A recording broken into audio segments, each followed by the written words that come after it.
We are seeing the most selling since the pandemic lows. What does that mean for stocks going forward? Well, stay with me and we're going to look at a study that I did this past week to help us make sense of this crazy market. There's no other way to say it. The market sell-off is off the charts and you'll see exactly what I mean. So I came in this week and on Monday, literally we had this huge day of selling. I actually was surprised.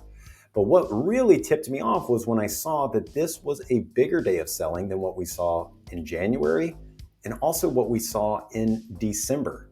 So then I even looked back even further and I said, wow, this is actually the biggest single day of selling since the pandemic lows. Now, listen, it's not as big of selling, but it is the largest since we got out of the pandemic. So that is very notable.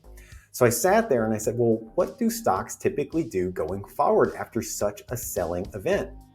Well, it happened 60 times prior, 61 including this one. And here's your forward returns for the market. But I want to do a little bit of a deeper dive. So let's look at some data really quick.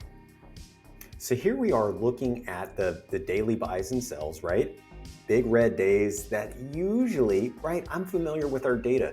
Usually troughs in the market appear whenever we have immense selling.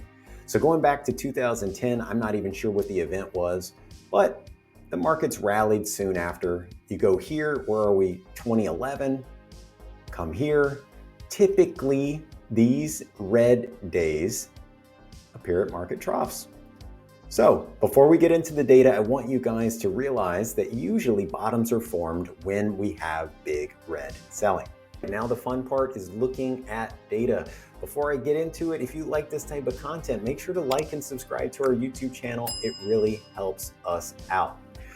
Up here to the right, these are those 61 times in the forward returns for the S&P 500, right? And that's the SPY ETF. So 1 week after big selling, 0% return. 1 month, it's 1%, 3 months, 6 months, 12 months. You can see in general, based on the past 20 years, it's been a strong time to buy stocks on average, okay? And you can look back here, our data goes back to 1990. The oldest day that had similar selling that I could find was 2002, which I know, Luke, why aren't you going back to the 70s? Well, we don't have data going back there yet, so maybe we'll fill that in. But basically there was 428 stocks sold that day. If we look back at where we are today, we had 461, okay? But let's just look at it very quickly, right? The sell-off in 2002 resulted in a very strong performance, forward performance for the S&P 500. Same thing in 2006. Now, I do want to make mention, 2007 and 2008 were very, very ugly for the market. That was the global financial crisis. I was working on Wall Street back then. It was brutal.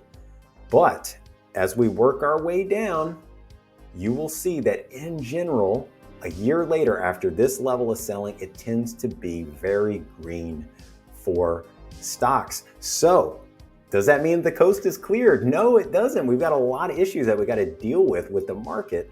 However, outside of this, outside of a big, massive crisis, it usually is a good time to be buying great stocks. So in this limited data set, going back 20 years, usually after sell-offs of this magnitude, stocks are meaningfully higher a year later, but there's no guarantees, right? 2007, 2008, global financial crisis, it did not pay off to buy the dip. I'm a long-term minded investor, so I'm going to be looking for opportunities, taking my time. I'd love to hear what you guys are doing. Are you buying the dip? Are you holding back? Drop me a comment. Always remember, none of this is personalized advice of any kind. If you're curious about how I go and look for quality stocks, check out my latest video, Best Growth Stocks to Buy for March. And then also, if you're more of an ETF type of person and you love data, Jason, my colleague, is going to be dropping a video on Thursday. So be on the lookout for that. You guys hang in there. I'll see you next time.